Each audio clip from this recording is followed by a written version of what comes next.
ৰাজ্যিক মহিলা আয়োগৰ উদ্যোগত আৰু অসম চৰকাৰৰ মহিলা আৰু শিশু বিকাশ বিভাগৰ সহযোগত আমি এক বাইক ৰেলী আয়োজন কৰিছোঁ মহিলাসকলৰ ক্ষমতা আৰু ন্যায় প্ৰতিষ্ঠাৰ সজাগতাৰ বাবে। আৰু আজি এই ফ্লেগ অফটো আমাৰ সৰুসজাই আমাৰ এই অনুষ্ঠানত আজি অনুষ্ঠিত কৰা হৈছে। আৰু এই অনুষ্ঠানত কিছু সময় পূৰ্বে সম্পৰ্কিত আমাৰ প্ৰতিগৰাকী আমাৰ বিশিষ্ট ব্যক্তিসকলক আদৰণি জনাইছোঁ, ধন্যবাদ জনাইছোঁ ৰাতিপুৱা আপোনালোকে এইখিনি সময় দিয়াৰ কাৰণে। আৰু ইয়াত উপস্থিত থকা আমাৰ সাংবাদিক বন্ধুসকল, আমাৰ আজি ৰাইডটোত থকা প্ৰত্যেকগৰাকী ৰাইডাৰ্ছসকলক, আমাৰ বিভাগীয় বিষয়ববীয়াসকল, শুভাকাংক্ষীসকল সকলোকে ধন্যবাদ জ্ঞাপন কৰিছোঁ। আৰু এই যিটো আমি সজাগতাৰ কাৰণে বাইক ৰেলীটো কৰিছোঁ, এইটো এটা বাইক ৰেলী হয় বাৰু, কিন্তু এই বাইক ৰেলীটোৰ আঁৰত বহুখিনি বিষয় আমি এই ৰেলীটোৰ লগতে আমি ওলাই যাম। কাৰণ অসম ৰাজ্যিক মহিলা আয়োগে প্ৰথমবাৰৰ কাৰণে এনেকুৱা অনুষ্ঠান এটা কৰিছে। আৰু আমাৰ বিভাগীয় বিষয়ববীয়াসকলে গম পাব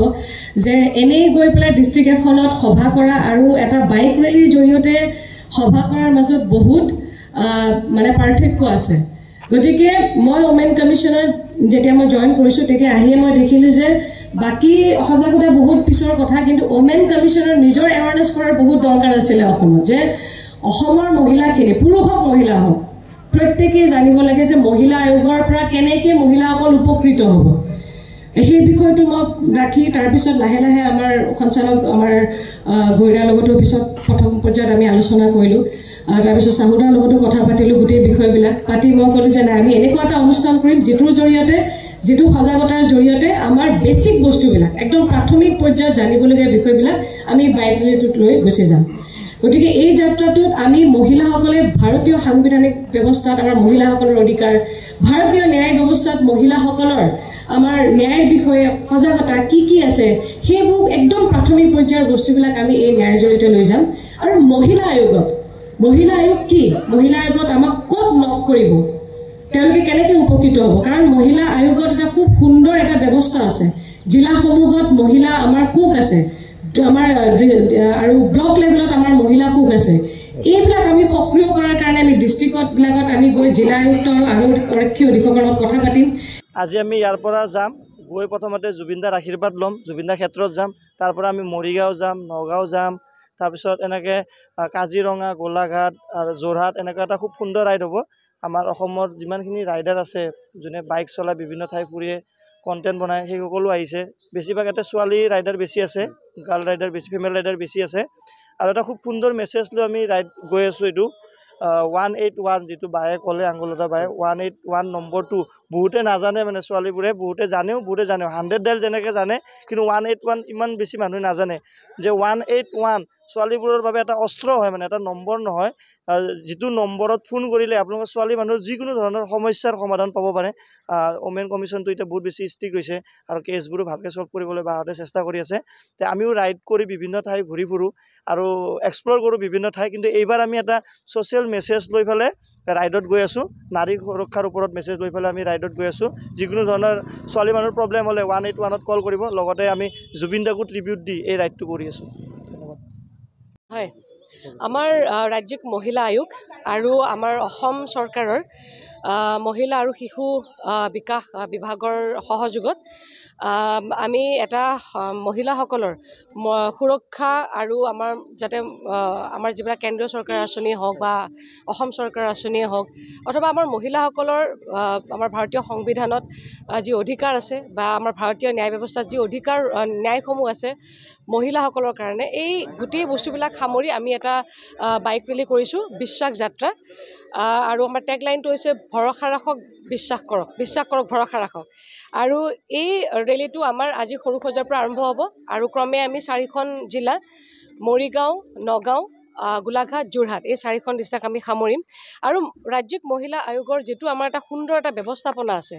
যে এগৰাকী সাধাৰণ মহিলা হওক বা অন্যান্য যিকোনো শ্ৰেণীৰ মহিলাই হওক, কিবা কাৰণত যদি নাৰী নিৰ্যাতনত তেওঁ বলি হৈছে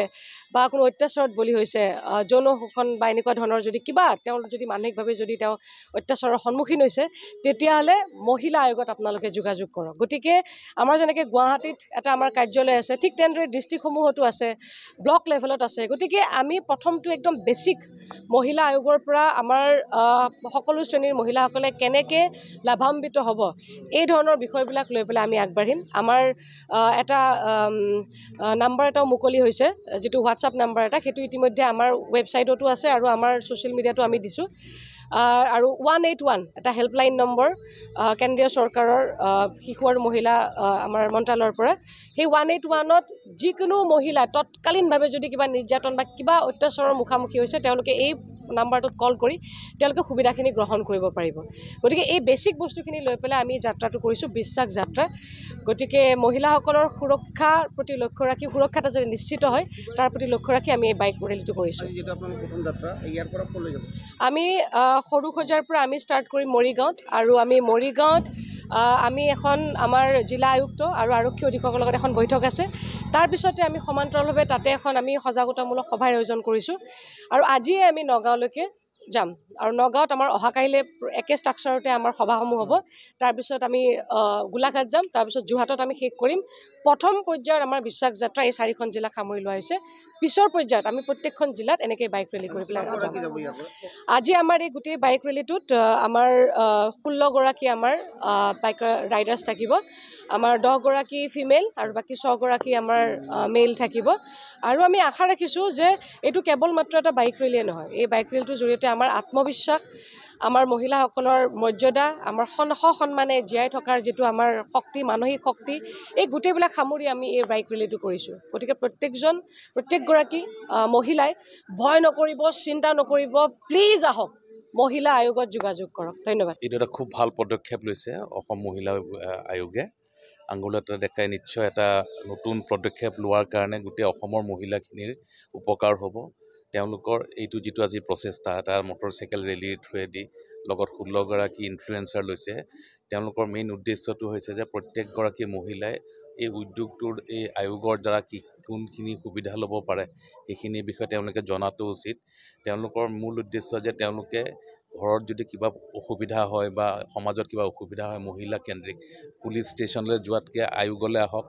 আৰু আয়োগত আহি পেলাই তেওঁলোকৰ গোটেই অসুবিধাখিনি খুব সুচাৰুৰূপে সুকলমে আৰু এটা ভাল পৰিৱেশত সমাধা কৰাৰে মূল উদ্দেশ্য আৰু সেইকাৰণে মই আঙ্গুৰলতা ডেকাকে লৈ পেলাই এই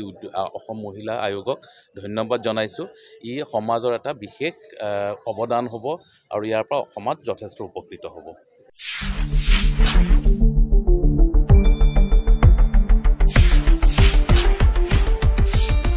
শুদ্ধ আৰু বিস্তৃত বাতৰিৰ বাবে চাই থাকক নিউজ ডেস্ক ৰিপোৰ্ট।